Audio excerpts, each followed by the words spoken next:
Mesdames et messieurs, bonsoir et bienvenue dans ce journal au sommaire. Le président Patrice Athanase Guillaume Talon était ce week-end dans le département de l'Ouémé dans le cadre de sa tournée de réédition de comptes. Dans ce journal, vous suivrez les temps forts de son passage dans la ville capitale du Bénin, Porto Novo. Consécration de l'église catholique Notre-Dame Immaculée Conception d'Azové. C'était au cours d'une Eucharistie célébrée par l'évêque de Lokossa, Monseigneur Victor Agbanou. Et puis manifestation en Moldavie, près de 20 000 personnes ont été mobilisées contre des lois qui visent notamment à limiter les pouvoirs de la nouvelle présidente.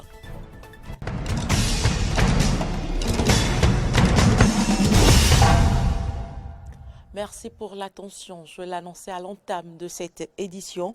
Le périple du président Patrice Talon à la rencontre de ses concitoyens pour faire un bilan de l'état de la nation l'a conduit samedi à Porto Novo. Moins de 5 ans après la mise en œuvre de sa thérapie pour le développement, le chef de l'État a pu constater combien les infrastructures réalisées dans la capitale font la joie de ses habitants. Laurent Toneikes pour les détails. Porto Novo, la capitale, a reçu la visite du président de la République Patrice Talon ce samedi 5 décembre 2020. Un accueil chaleureux a été réservé par les Haïnonvi au chantre de la rupture qui, sous l'effet de la ferveur, se livrent à cœur ouvert. J'ai commencé à avoir froid. Là où je vous parle actuellement, debout devant vous, j'ai froid.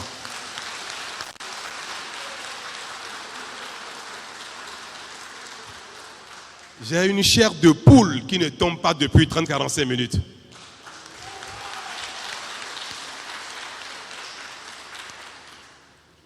Pour l'honneur que me fait Porto Novo, pour la manifestation si enthousiaste, si affective. Je suis objet depuis quelques minutes d'un témoignage d'amour incomparable, sans pareil. Mes chers Béninois, depuis 5 ans, nous avons vaincu la fatalité. Nous avons... Patrice Talon, enthousiaste, se réjouit d'avoir donné à chaque Béninois la certitude que nous sommes capables de satisfaire tous nos besoins. Le maire de la ville de Porto Novo, séduit par toutes les actions menées par le gouvernement dans sa ville, n'a de mots que des éloges à l'endroit du chef de l'État. Il y a quelques semaines, les forces vives de Porto Novo s'étaient réunies pour célébrer les acquis de la ville sous votre gouvernance et rendre hommage à l'architecte que vous incarnez, le capitaine du navire Bénin, le meneur du jeu, notre numéro 10, l'indomptable, l'infatigable, le stratège, notre Maxi. Oui, une capitale qui n'a rien d'une capitale. C'est certainement ce qui justifie tout le miracle qui s'y produit depuis votre accession à la magistrature suprême de notre pays. Vos réalisations sont si expressives, si visibles, si imposantes, que pour nous, les Haïnonvi, vous êtes définitivement entrés dans l'histoire comme le plus grand bâtisseur de la ville de l'ère post-indépendance. Après les éloges, il a présenté au chef de l'État les nouvelles doléances pour le rayonnement de la ville. Des projets en cours déjà à rassurer Patrice Talon qui ne manquera pas de faire des promesses. Il y a beaucoup de choses qui ont été citées et qui sont déjà acquis pour Porto Novo. Et c'est pour ça que je dis, Dieu nous accorde longue vie. Pas trop longue vie, le reste là, il donnera à chacun ce qu'il a programmé. La prière que je lui fais, c'est que aucun de nous ne manque à l'appel dans les 1, 2, 3, 4 ans à venir. Même pour longtemps, hein, mais pour les 1, 2, 3, 4 ans là, qu'aucun ne manque à l'appel. Pour que nous commencions à voir ce qui vient. Il a dit, il faut que je sois là pour inaugurer. Même si je ne suis pas président, je serai dans la foule pour inaugurer ce qui sera fait. Patrice Talon a par ailleurs rassuré que le nouveau siège de l'Assemblée nationale sera construit avant la fin de la mandature en cours. Toutes les institutions de la République auront leur siège à Porto Novo, a-t-il conclu. Et puis, quelques participants se sont prononcés au terme de la rencontre. Je vous invite à les suivre. Nous sommes aux anges, nous sommes dans l'allégresse. Parce que jamais un président de la République du Bénin n'a autant fait pour Porto-Novo, pour la région de la capitale. Et il nous rassure qu'il y aura d'autres choses qui vont être installées dans la capitale. Vraiment, c'est extraordinaire. Ça prouve que ce président aime vraiment la capitale. Et c'est dans ce souci que les enfants de la région, de la grande capitale, ont créé une association pour un redimensionnement de la capitale. Parce que, je vous le rappelle, Porto-Novo est la plus petite capitale de l'Afrique de l'Ouest, voire de l'Afrique tout entière. Donc, nous avons ce souci. Nous voulons qu'il y ait une réunification, n'est-ce pas, pour faire une grande capitale. C'est-à-dire quoi? Regrouper les communes Semepodi, Porto-Novo, Adjara, Avrancourt, Miserete et les Agégués pour en faire une seule municipalité. Et c'est ça qui va donner à notre pays vraiment une force. Ça va donner à la capitale, ça va permettre à la capitale d'avoir ses attributs de capitale. Le président a eu la faveur aujourd'hui de nous révéler à nous-mêmes. Le Béninois a appelé l'attention des Béninois que nous sommes sur la valeur intrinsèque de chacun de nous et que nous n'avons jamais eu la chance de conjuguer ensemble. Il nous a invités aujourd'hui à comprendre que ce résultat que nous magnifions dans Porto-Novo n'est pas le résultat de sa stratégie seule. Ce n'est pas le résultat de son seul génie, que c'est le résultat du génie des Béninois, de tous les Béninois, du plus petit au plus grand, du plus intellectuel au moins intellectuel. Il a appelé la conscience des Béninois aujourd'hui parce qu'il s'est dit qu'il s'exprime de la capitale du Bénin. Et donc aujourd'hui, il s'est exprimé à tous les Béninois et non seulement aux Porto-Noviens. Il a appelé l'attention des Béninois de prendre conscience de leurs valeurs et de savoir à l'avenir conjuguer ensemble. Parce que seul, on va vite, mais ensemble, on va très loin. Et nous venons de très loin. À Porto-Novo, nous extasons aujourd'hui sur les résultats de la ville. Aujourd'hui, les résultats de ce gouvernement crient et font beaucoup de bruit en silence. Mais le président nous a rassurés que pour lui, la pose de la première pierre était une phrase qui a été galvaudée, mais que c'est une pose de première pierre que nous avons connue à Porto-Novo. Que Porto-Novo va bénéficier encore de plus d'infrastructures. Porto-Novo va accueillir à l'avenir tous les sièges des institutions.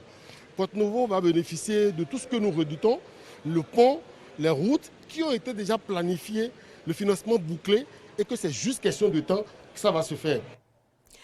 Et puis, une fois encore, le ministre de la Communication, porte-parole du gouvernement, s'est une fois acquitté de sa tâche. Maître Alain Orunla a fait le point de la descente du chef de l'État dans la ville de Porto-Novo. Suivez plutôt.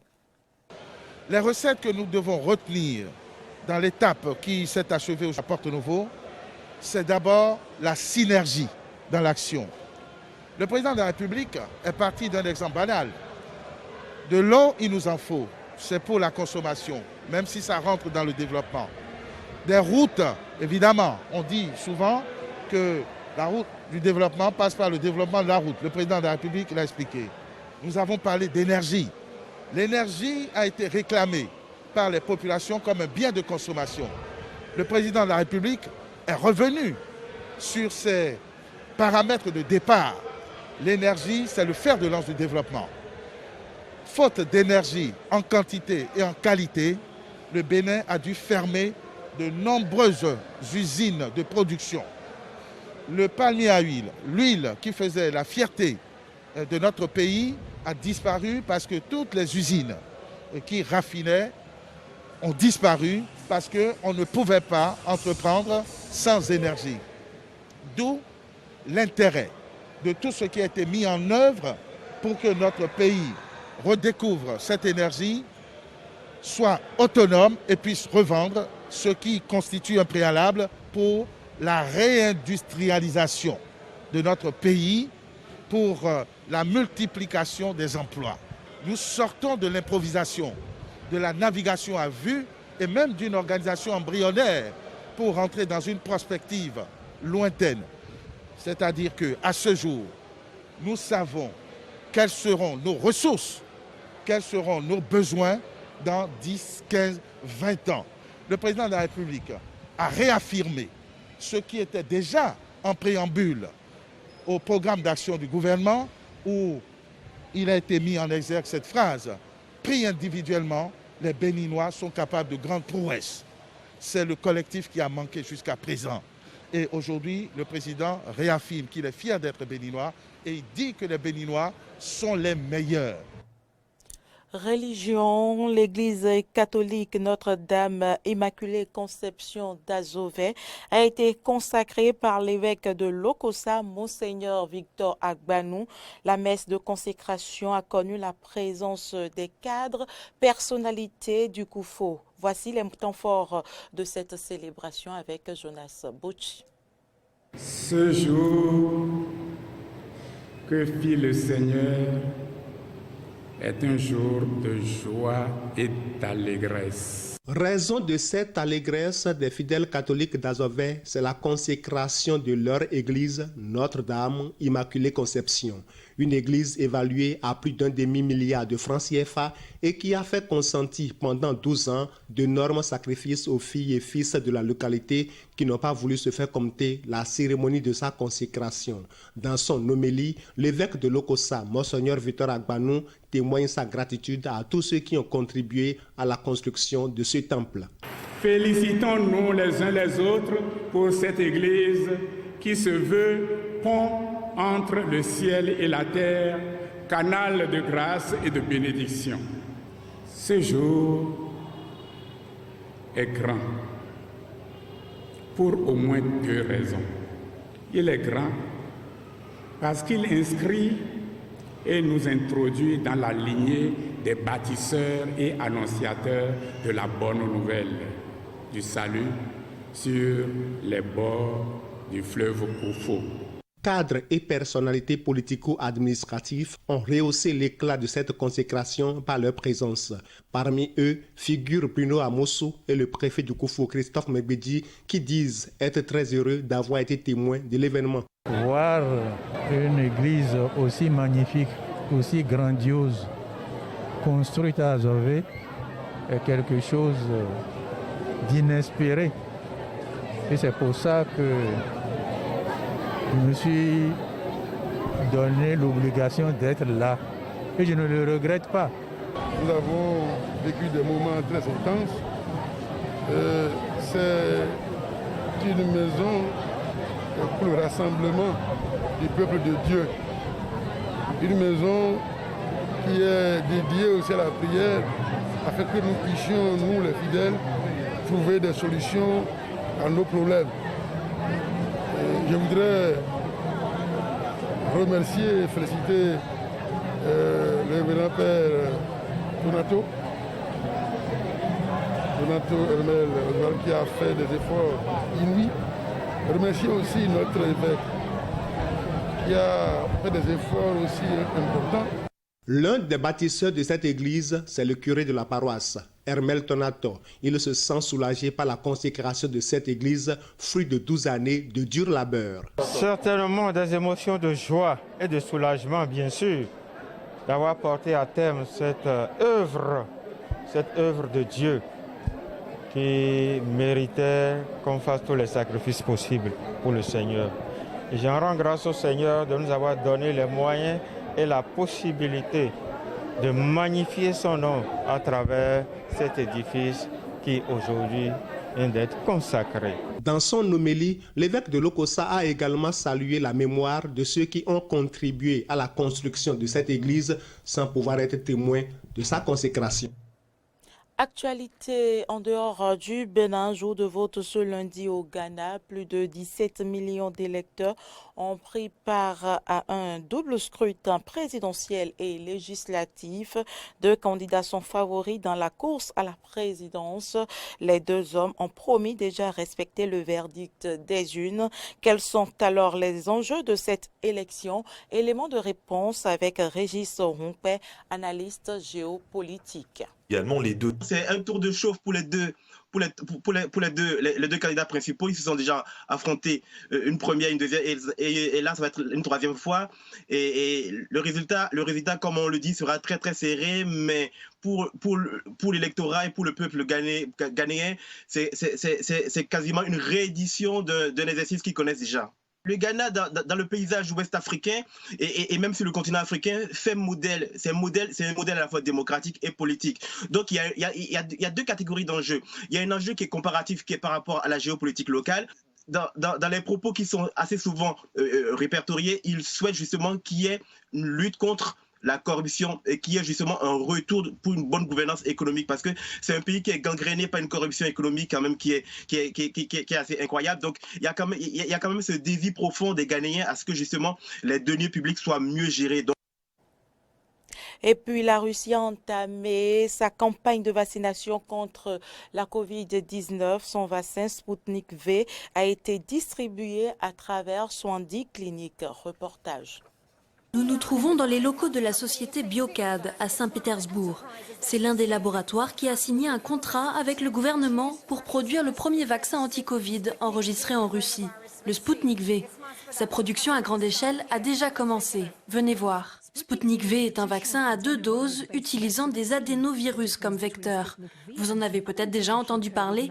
À la différence de certains autres vaccins anti-Covid-19 internationaux, les vecteurs de Sputnik V ont recours à des adénovirus d'origine humaine et non animale.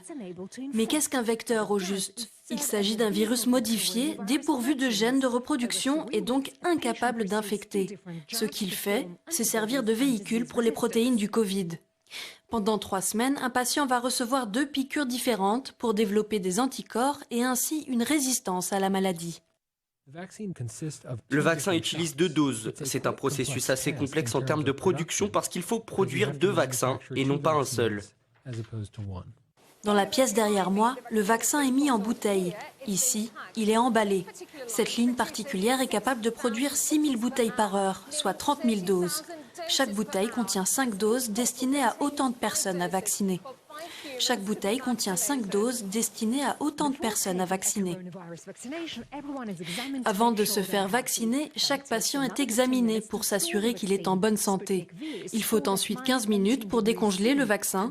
Le Sputnik V est stocké à moins 18 degrés Celsius. Et les développeurs affirment que c'est un avantage par rapport aux vaccins conçus par d'autres pays qui exigent, eux, des températures de stockage nettement inférieures.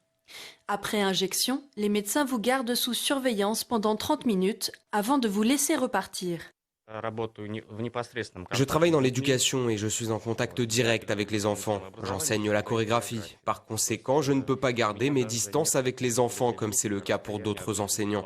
Il y a une communication tactile avec les enfants pour corriger tel ou tel mouvement. Je pense que la vaccination est un excellent moyen de me protéger et surtout de protéger mes proches ou bien encore mes parents qui ont plus de 65 ans contre ce virus. J'ai donc profité de cette opportunité dès qu'elle s'est présentée.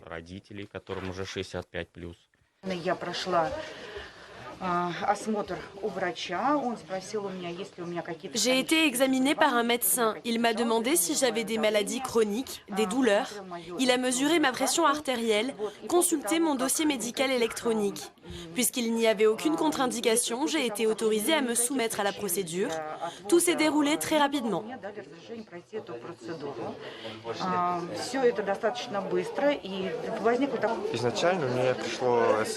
J'ai d'abord reçu un message qui indiquait que je pouvais être vacciné. Je suis vraiment heureux d'avoir une telle opportunité parce que cela me donne la possibilité de me protéger contre toute nouvelle infection au coronavirus. J'avais des doutes, mais j'ai pris une décision et me voilà ici aujourd'hui. Le vaccin est distribué aux 4 coins du pays. En même temps, les militaires eux aussi reçoivent le Sputnik V.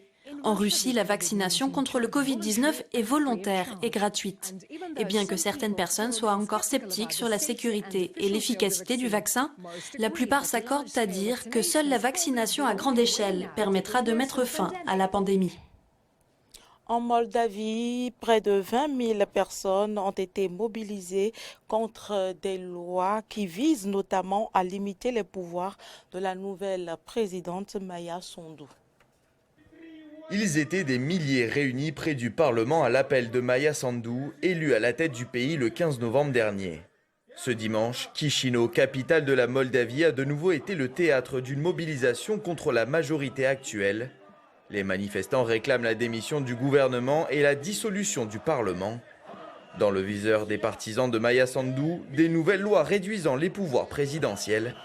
L'une d'elles acte notamment le transfert du contrôle du service de renseignement et de sécurité aux députés. Un parlement moldave qui reste acquis à la cause d'Igor Dodon, le président sortant. Ce dernier concentre d'ailleurs la plupart des critiques de la nouvelle dirigeante. Chers concitoyens, la corruption dans laquelle Dodon a plongé notre pays constitue une menace pour nous tous. C'est un danger mortel pour Chisinau, pour la Gagaouzie, pour Balti. Le pays s'essouffle.